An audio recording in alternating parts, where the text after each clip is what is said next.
bringing you Crashed Young, the documentary. The documentary actually will premiere this evening. But then we're going to have the conversation about it. We're going to be joined by Dr. John Adabi Apia, and also he's the president of the Pediatric Society of Ghana. And then we also have Superintendent Alex Obing, he's the Public Affairs Directorate with the Ghana Police Service. And Seth Kwame Watting, the producer, will also be joining us. So that conversation comes up in a bit. Also, we're bringing you the conversation with Ebenezer. Ebenezer, yes. So Ebenezer Opambo is a little boy who last week Manuel spoke to when he went out to do the Clean Ghana campaign. So he has been sleeping under the bridge for a very long time with his mother, who is mentally ill. We talked about it. Luckily, he's been taken off the streets. His mother has been taken to the Accra Psychiatric Hospital. But this morning, we wanted to get into his story, find out how they got where they are, what the plans are, and what we can do to support or help in some way.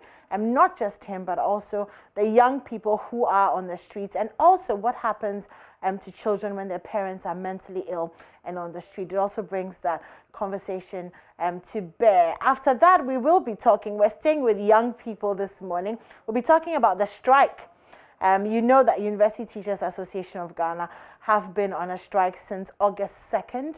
They haven't been teaching. Exams have been postponed indefinitely. And our children who are in the universities really don't know what's happening with the exams, when they're vacating, whether there's lectures. So we'll have that conversation this morning.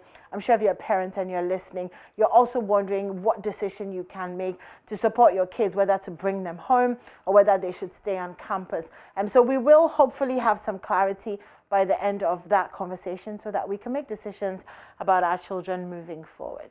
And then this morning, we've also been talking about Martin Amidu's latest epistle, the former special prosecutor, citizen vigilante Martin Amidu. He's released an epistle on the Sputnik V vaccine. It's quite young, and it's quite long actually, and we're still digesting it. But I just share with you the conclusion of that epistle, which goes like the fight against corruption. No, Israel, you have to read it with drama. I'm just saying. So, okay, Israel, conclusion, away bus. Okay, so you want to... No, you do it. You want a drum roll. Yeah, do it, but with drama. So it goes, the fight against corruption and greed generally has become an empty and instrumental clarion call for the two major political parties in Ghana for conning we the people to exhibit our genuine dislike and disdain for corruption and corrupt politicians by voting at the next polls to change the incumbent government, to enable any of the two rivals in opposition for the time being to also have a bite at the corruption chair as government. It happened at the 2000 elections, it happened at the 2008 elections, it happened again at the 2016 elections, and they look forward to conning we the people again at the 2024 elections.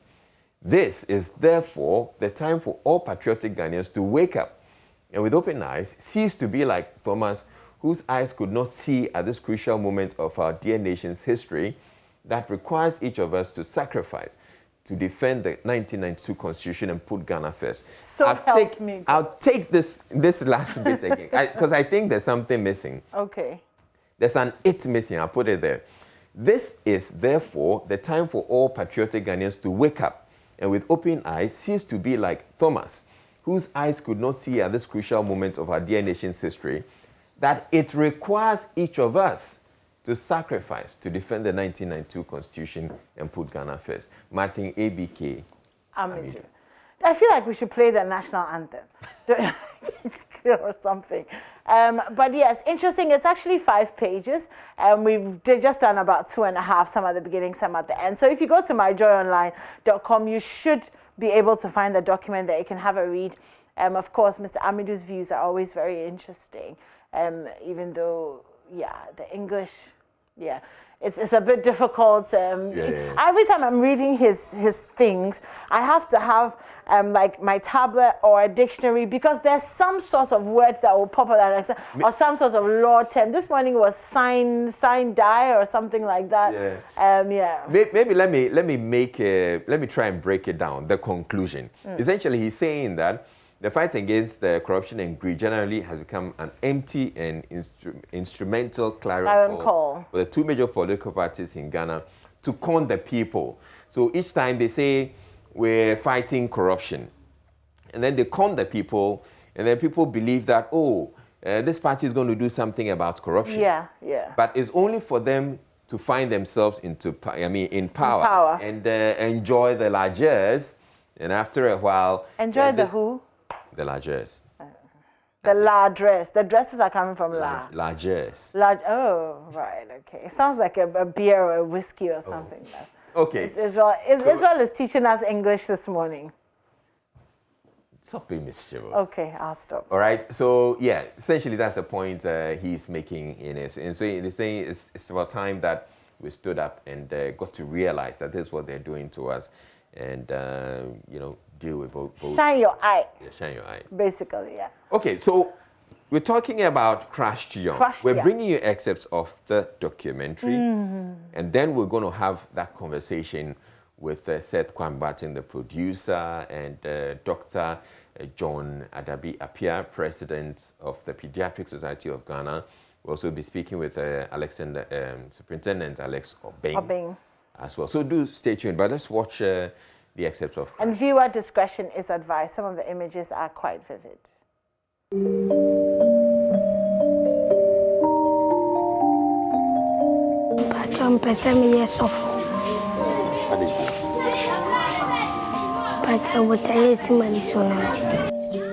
This is Peter Mensah, a 10-year-old boy stuck in a wheelchair. He has suffered one of the worst amputations. His 2 legs have been amputated. On 12 July 2017, Peter left for school in the morning, but before noon, Peter was battling for his life.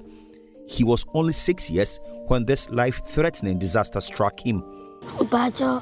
Madam, the cousin could plenty fees in studies. And I'm call Nana so a trouble now crown. And I'm sim could discount. We call no number until Namsim Chomasa coffee, aquaje, and Timmy coffee and a carbon.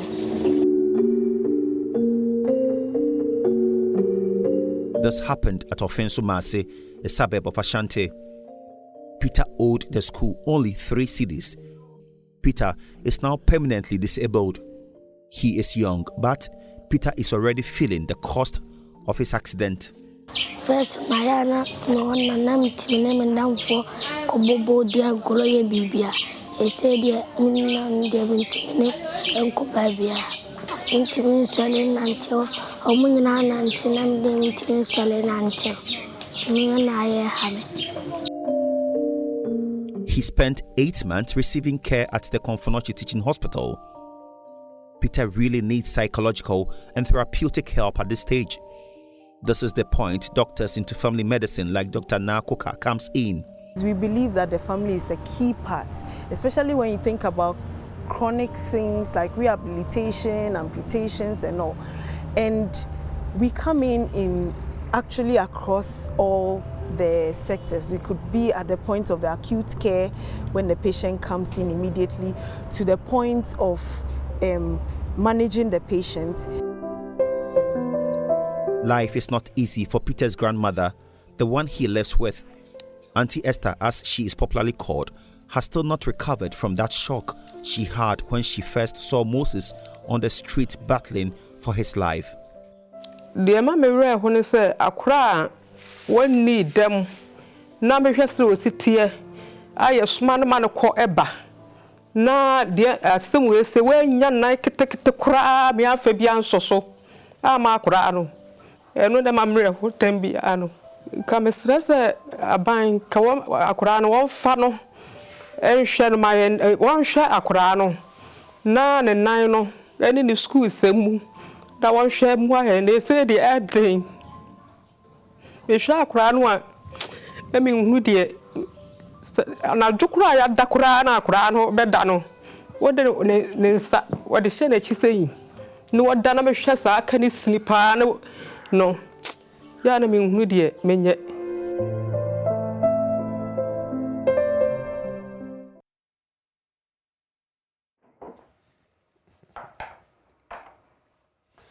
Oh, yeah. I mean, that's that story. The fact that he's undergone some surgeries and he probably would have to undergo some more. Now, let's get into the conversation. We are joined by Seth Kwame Boateng and Dr. John Appiah. So I want to start. Thank you to you both for making time to speak with us. And I want to start with you, Seth. What are we to expect this evening? We are to expect stories from these children who have gone through these difficult times. We are to hear that of Moses and Peter. And Moses is the reason we did this documentary. He's the inspiration because it was his story I chanced on that made me go further and come up with this documentary. So the pain they are going through, the psychological impact of this on them, the effect on them. And for example, Moses is wondering how he could go back to school, and he's been asking the mom, so am I going to be in wheelchair and go to school, knowing very well that in my school, I was an athlete, I led the school parade, and at church, I played the church drums. So he's been wondering how he's going to survive when he's discharged from the hospital. And it's painful.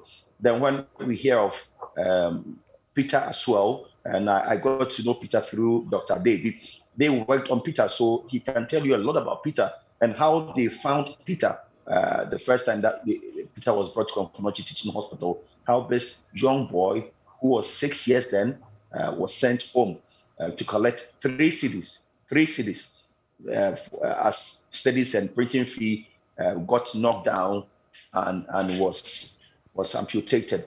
Both legs are gone. These are harrowing stories from these children in Israel.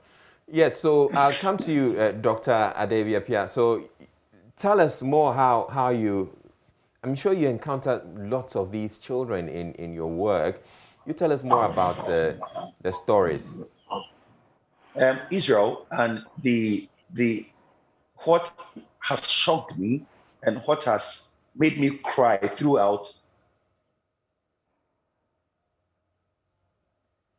All right, I think Seth had some intervention, but Seth, please hold on. I actually want us to speak with Dr. Adevia Appiah on the stories, some of the stories that they encounter on a regular basis. Dr. Adevia. Yeah, thanks, and good morning, Israel. Thanks for having me here to discuss the issue of road traffic accidents in children.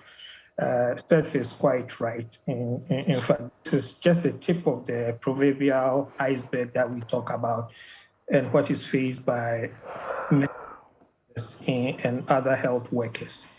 In Peter's situation, I would say that he was actually blessed to have the system in place, and this system that we need to replicate all over the country that actually helped save him, because near where he had the accident, there was a well-trained emergency specialist who actually took over from him. So if you want me to describe actually what happened, then he was then quickly resuscitated and then referred to Confirmatory. We had orthopedic surgeons came to meet other specialists who were at the right also available, and then theater, which was well equipped to handle him. So eventually came to the pediatric intensive care unit in 2017. That was also in the early phase of the pediatric intensive unit in Ghana. But actually, this is how the system worked for Peter. So many children do not have that opportunity. Looking through the data from the pediatric intensive care unit at Confirmatory, the surgical cases, they actually admit to the unit. More than 1 in 5 of all surgical cases admitted to the unit actually as a result of road traffic accident. And here, when we talk about the intensive care, children who have had major organ damage like brain damage that requires that you provide them with support. organ support to allow the body to heal. And that without that life support machines and medications, these children do not make it. And as I said, this is just a few of those. But if you are looking at the bigger picture, in Ghana, more than 2,000 people actually lose their life every year as a result of road traffic accident.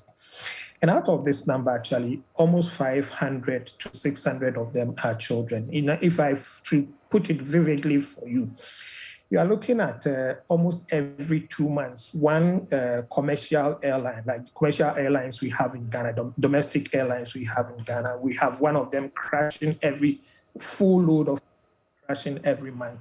And I think putting it in this way, people understand. And I'm sure the outrage that people will actually come up with when we hear that every 2 months we have airplane crashing. But because it's not airplane crashing, but human life being lost one day at a time, we don't really see the magnitude of that. And this is a challenge that as a nation we need to face. According to WHO, almost every 4 minutes a child dies as a result of a road traffic accident. It doesn't end there. You are listening to the family of Peter lamenting on the challenges. At the end of Peter's stay, a huge bill that we encountered, fortunately, the public supported the family. But in many cases that do not get to the public eye, you have bills ranging on average about 12,000 Ghana cedis per stay in the hospital, and ranges from 5 to 50,000 costs for these families. They leave the hospital in debt. It's quite distressing. And I also heard my colleague talking about the need for psychosocial support. And indeed, there's some even all those who provide care, those who receive the care, their family, and those who are providing care also need that psychosocial support as a result of the trauma they also face aside the primary injury. Yeah, Dr. Adebiapia, you make the point about these children being victims in accidents and the bills that they leave the hospitals with. Unfortunately, often or in some of these instances, the parents or the guardians of these children die, which also means that you can't actually bill the kids, and so you don't really have much of an option. Is there a way out? Well, thanks very much. My personal experience in hospital and as an intensivist during this period, especially managing such cases, what we think must be done is that we need to have a system where all road traffic accident patients are actually identified, linked up with insurance companies who should quickly provide support for paying for their medical bills. National health insurance doesn't really cover intensive care unit. And most of patients, when they come to the hospital, either we don't have emergency medications available to support them. If even we do, just for 24 hours. And after 24 hours, the families will have to go around looking for resources. So it's a whole burden on the families who actually manage, who sit beside their kids, and then also extended family members who sit beside their kids in managing cases, looking for funding. That is one of those things, but that's one of the things that can be done. We need emergency fund for emergency medical care funding to provide care for such cases. Overall, we need actually a policy document, especially for children. We don't have such the little data information we have, or the document we have concerning national policy. Just a few pages cover actually children. And that, I think, is an indictment if we are talking about children being our future. If they are our future, I think they will rather come first, and then we think about the adults later on. That's my personal additions to that. But it calls for all of us to relook at how we finance medical care after road traffic accidents. One of the things I've thought about is that, I mean, road traffic accidents, most of the cars, now all the cars are insured. And I hope the National Insurance Commission will actually really look at how they support hospitals in strengthening health systems and also health financing to help address these issues. But there should be multi-sectorial engagement and then conversation about that. All right, sure. And I want to bring in Seth at this moment. Seth, so Crash Young is more like a sequel to Crashed, the initial documentary that you put together. And in my personal conversations with you, when you were working on this documentary, you talked about how many of these children, when there's an accident, the parents or the guardians will die and then the kids are left on their own. Where do these children end up? So at times, it's difficult for relatives to even know that these children were with their parents and they got involved in an accident and either the parents died or the child died or what's happening to them. At times, you get families here and come for these children, take care of them. At times, when it involves only children, and I said earlier that from this, I got to know that there are quite a number of children who have died through road traffic accident. Israel, presently, some are in the mortuary. Nobody knows that they have been hit and they were killed and they are in the mortuary. So at times we hear that a child has gone missing and we run an announcement on radio, on TV, parents looking for that child. They don't hear from them. They don't see them. At times you also hear from the police tell us that they are about doing mass burial. So if your child is missing, you can't find your child, and you've heard that the police is going to do mass burial, I will advise you, you better go to that mortuary and search, because there are children like that, and there are some who have been mass buried because no family member showed up and they were buried. And just to add on to what Dr. Debbie said about the cost, how they are struggling. I remember Moses, when I found Moses in May, he had been on admission for 3 months, and the mother had no way of finding money to pay his medical bills because the mother is poor, the mother is a farmer, she has 5 children to take care of, the husband is dead, and the woman is alone. So until I found Moses, I heard his story, and I first shared his story on Asempa FM, and it touched the hearts of people. The mother had no idea where she was going to raise money for these surgeries that Moses had done. And this time, I must say a very big thing. I must commend doctors at Konfonoche for taking care of the boy, even though the mother had difficulties paying for the bills. So when I went in, I shared a story. In 24 hours, I was able to raise, even without asking people to donate, I was able to raise some 40,000. So in 24 hours, I was able to rush back to Konfonoche and pay a medical bill of 35,000 and also got 5,000 pocket money for the woman. So these are real challenges and that these families are facing.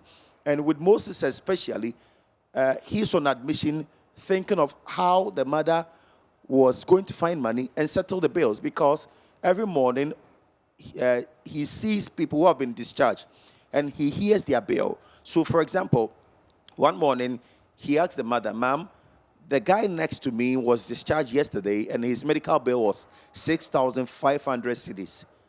Ma'am, if we are asked to pay even 500 cedis, where are we going to find money and pay?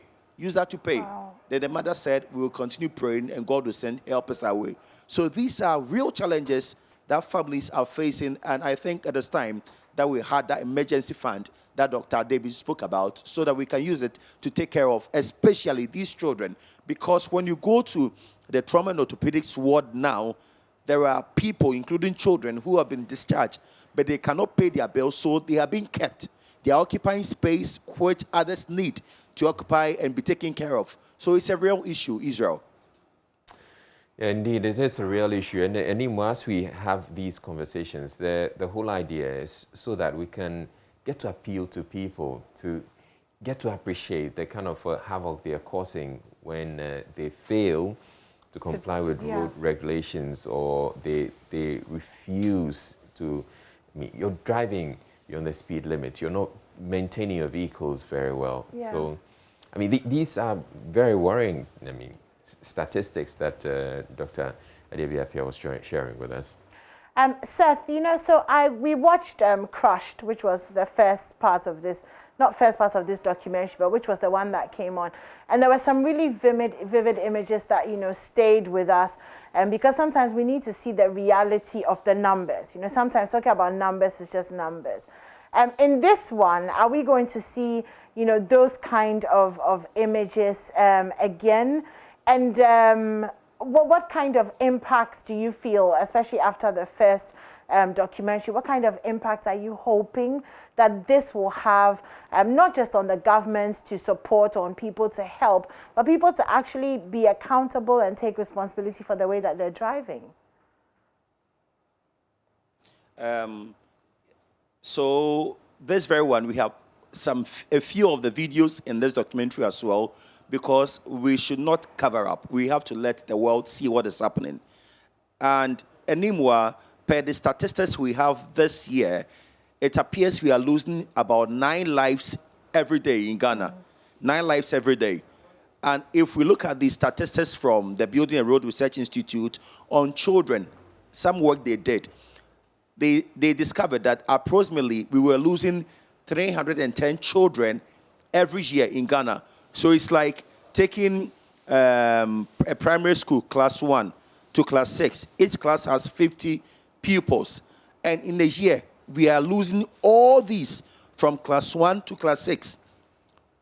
That's how the picture is. That's the picture I'm painting. So this is an issue that I think today, when we get to watch, our policymakers will sit back and say, wow, if this is what is happening, what can we do? That is what I want to paint. Because there are some low-hanging fruits that we can do. We can activate to help. You know, there is a girl whose mother I featured in the documentary. Anymore, she was knocked down when she was going to school. The traffic light where she lived was working on the graphic road. That overhead bridge was working. By the time she was returning from school, it wasn't working. And as a child, she was alone. She didn't know. She crossed. She was knocked down. The first car ran over her. The second car ran over her. She died on the spot. Anymore, as we speak, that traffic light is still not working. Wow. And every morning, you find scores of school children running as they cross this road. And the mother told me that it's not the first time, or that the daughter is not alone. It's not the only person who has been killed. A month after the daughter was killed, her daughter's friend was also knocked down right there and killed. I've also discovered that head porters are killed often, yet that traffic light is not working. And that is the graphic road traffic light when you are descending there overhead. You see, but if we had fixed this, you can just imagine the number of lives we will be saving almost every week. So aside those who die, there are others who are getting injured every day. And this traffic light is still not working. So I want our policymakers to today sit down and ask themselves, what are we doing to ourselves? What are we doing to our future leaders? We claim we children are our future leaders, but we are crushing them young, we are killing them young, and we are injuring them young, and it is worrying. Right. Well, Seth, we hope that the impact will be felt across board. You know, as we watch this documentary tonight, it'll be airing tonight here on JoyNews, and we hope that it will make a difference. Let me just ask Dr. Pia one more question before we go. Doc, so I'm looking at, you know, all these children who have had this life-changing event. You know, they've gone from being boisterous and running around and all of that to, you know, some of them limbless, you know, and their lives have changed. How much effort are we going to put into psychologically supporting them so that they can reintegrate into school and live some semblance of a normal life? How much effort are we going to put into doing that? That question, and I think that's part of what Pediatric Society is actually pushing for a holistic care. And in some facilities, we are able to provide that from the beginning, but not all facilities are able to do that. We actually pushing for more specialists to be trained to be able to handle that. We are actually also looking forward to, as Seth has already stated, that we take steps to prevent these preventable, all these are avoidable and preventable deaths. The Pediatric Society really think that we can do something about that. And for the mental health, as we need to have a system that is responsive to our way of doing things. We need more specialists to be trained. We need to make them available to support these children. We need to provide financing aspect also, because it costs money to care for these kids when it comes to mental health and psychosocial support. Peter, for instance, that you are showing, I think he got it right from the very day that he had the accident, and then he actually became conscious a few days after that. And throughout his stay, he was receiving several visits by the Konfanochi Teaching Hospital psychology unit, and then the psychiatric team. So he actually got the best of care, and that's what I cited as an example. And we can reproduce this across the country. We have doctors who are ready to do this, but we need to ensure that the policymakers actually will have this. And the national policy on road traffic accidents, children must feature prominently in that, because they have no resources. They can't go around looking for funding for themselves. Someone must do it for them, and it's the nation that should do that for them. Thank you, Enola. You speak so eloquently about the challenges we're having with the system, but my issue really is, yes, we know what needs to be done, but looking at our society and the system, do you have any hope that really we can make any difference? Point doctors into family medicine. I have hope. If I look at the health system, if I look at passion within the health sector, and again, society in general, we need to advocate. We need to provide the education. If we don't provide this information to the people, and we are stuck with just a few items on the news agenda daily, I mean, this will really not be on the Benson banner. We have to put it front of the oven so that people are aware of what is happening.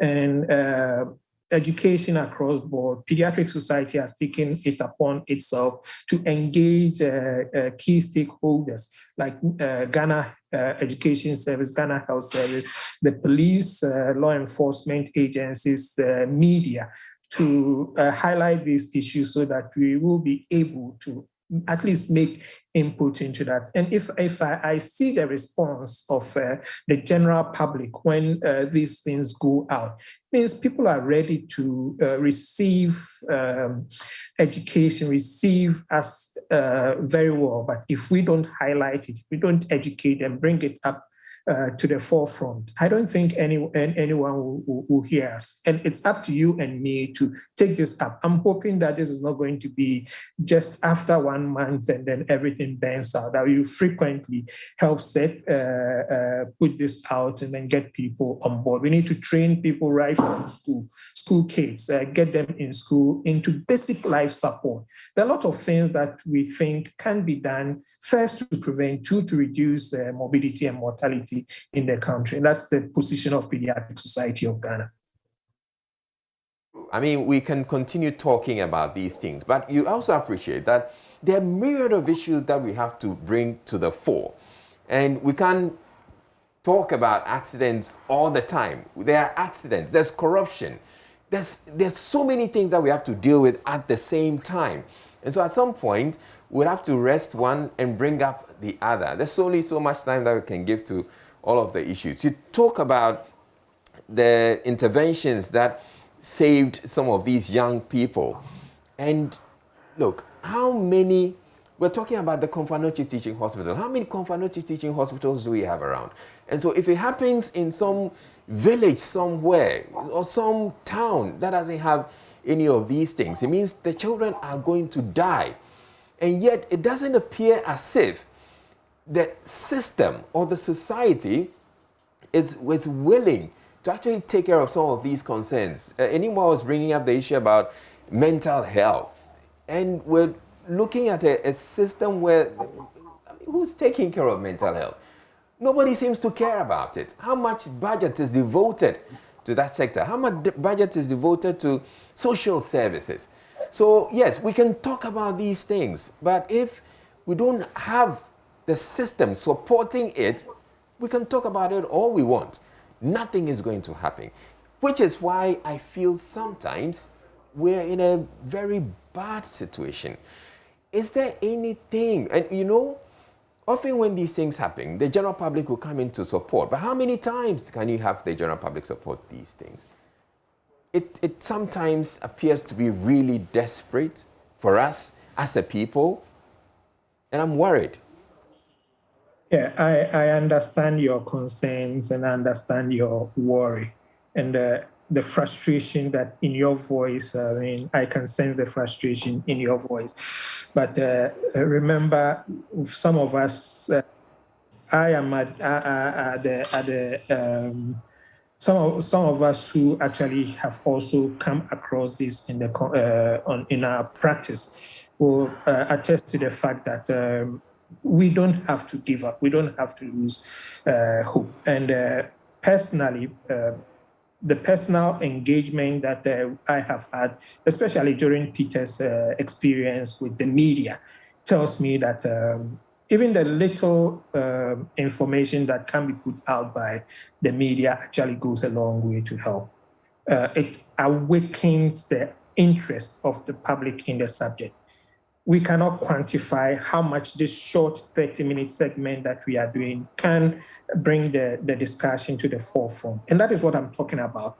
The value, we cannot put monetary value on it, all right? But this engagement actually is really making, to me, will make an indent in impression on the minds of the health policymakers, who I'm sure will be able to will look at the system and address it. Yes, mental health issues have, but it doesn't mean that we cannot use the little resources we have. We cannot grow from where we are. I'm still optimistic that we can make a head. We do not have to fold our hands in front, in between our thighs and our thighs and say we cannot do anything about that.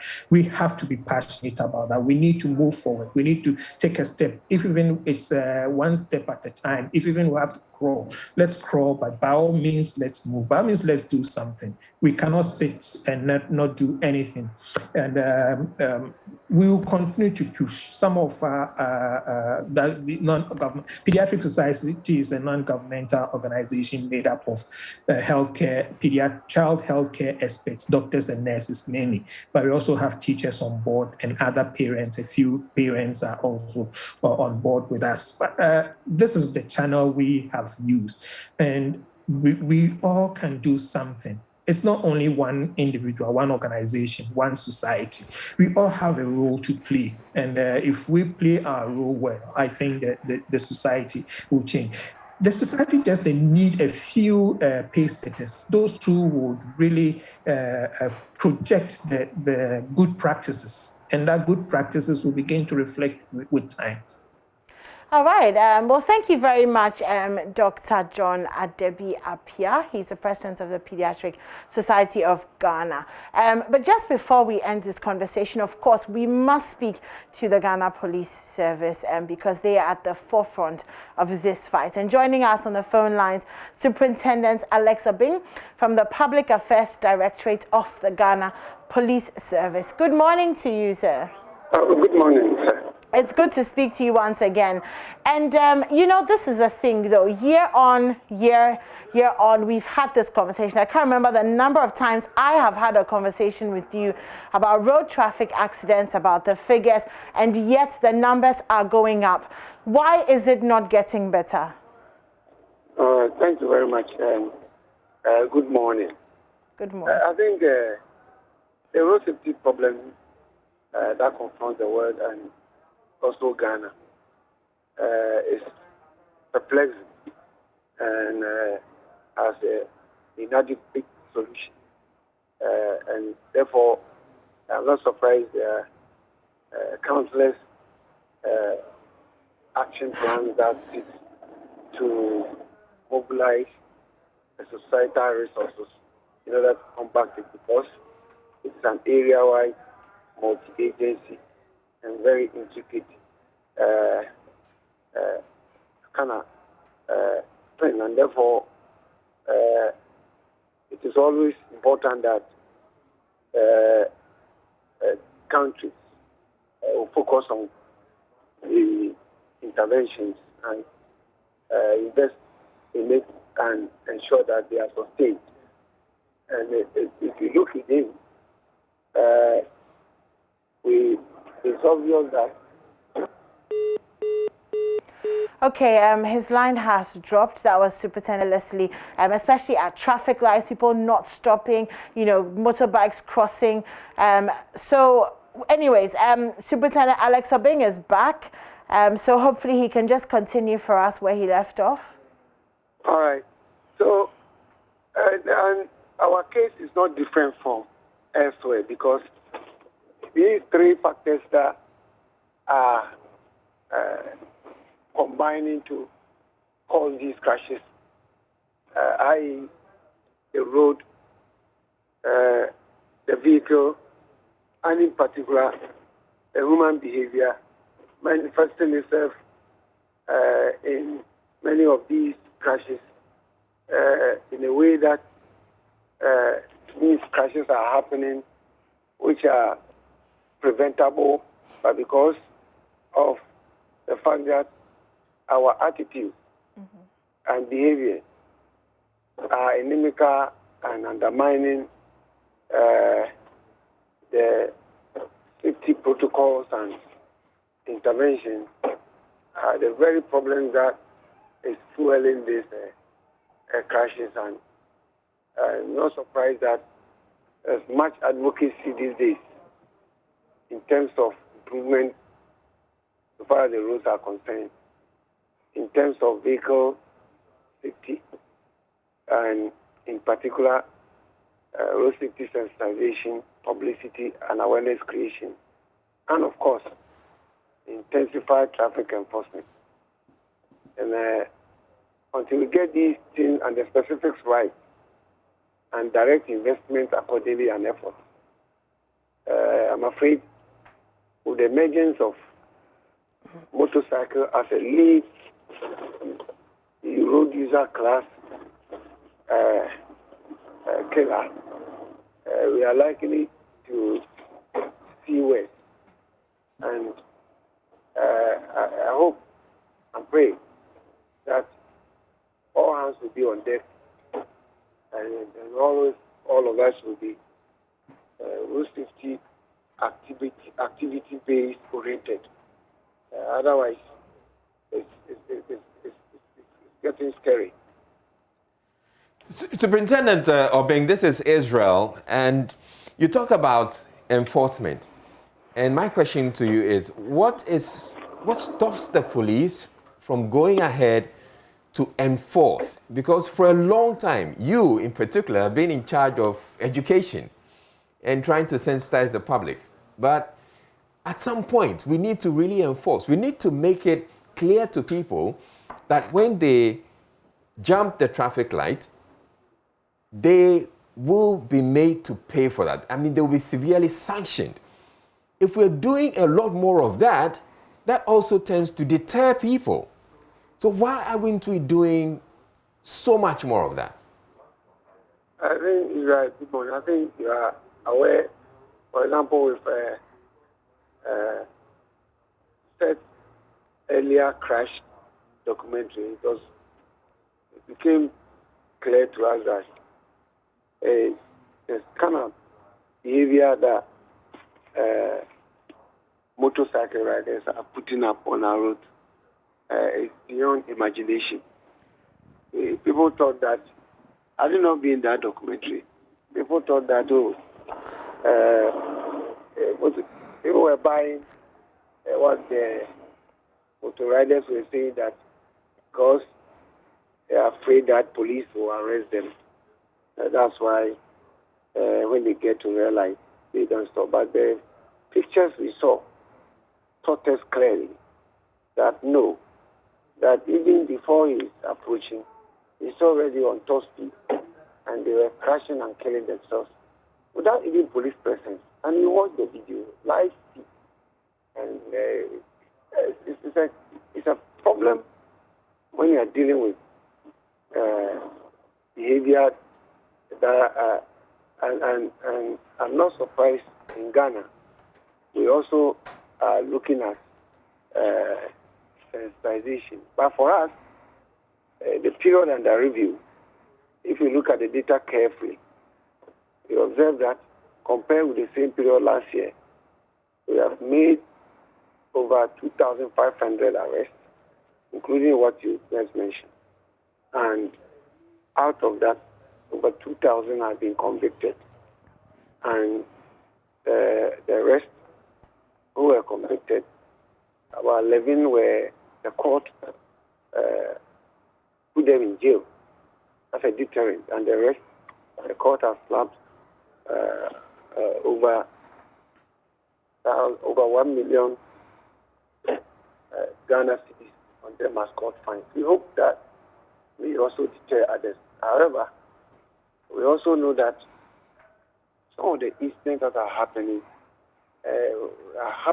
at the blind side and on highway. For example, over the weekend on the N6 at Jasso. I don't know whether you have watched the scene prior to the crash. Somebody tried to overtake in column on town highway and trying to overtake many commercial bus and loaded articulated truck on a single carriage in town. And the saloon frontally hit a high occupancy bus, Accra bound, that had right of way. And in the end, we lost many lives and injured persons. Obviously, Superintendent Obeng, yeah. I appreciate all of that. One final question to you is, when can we expect that the police will step up enforcement? Because probably we're not enforcing enough. I think that in the coming days you will see. But I will also think that we don't only want to look at road safety in terms of police deployed on the road. We also look at it in terms of changing systems. And for us, we have plans afoot in order to monitor and to look out and then follow up and arrest. Because currently they are developing a traffic monitoring back office to handle that. However, we think that we need to do more than that. And that's why on our highways and all that, others are advocating for dualization. Others are also advocating for removal of obstruction. And others are also advocating for the way and manner that the use of motorcycle have to be re-engineered, because currently the crashes that are happening, 800 die. We observe that about 47 will always be attributed to motorcycle-related injuries. All right. And I think that all these should guide as far as police also putting proactive measures to All right. intensify its enforcement. Thank you very much, Superintendent Alex Tobing. He's with the Public Affairs Director of the Ghana Police Service, and we're hoping, as you're saying, that in the coming days we're going to be seeing a lot more of the enforcement that you're talking about. You're watching the AM show. We're taking a break, but we have more coming as you stay tuned in.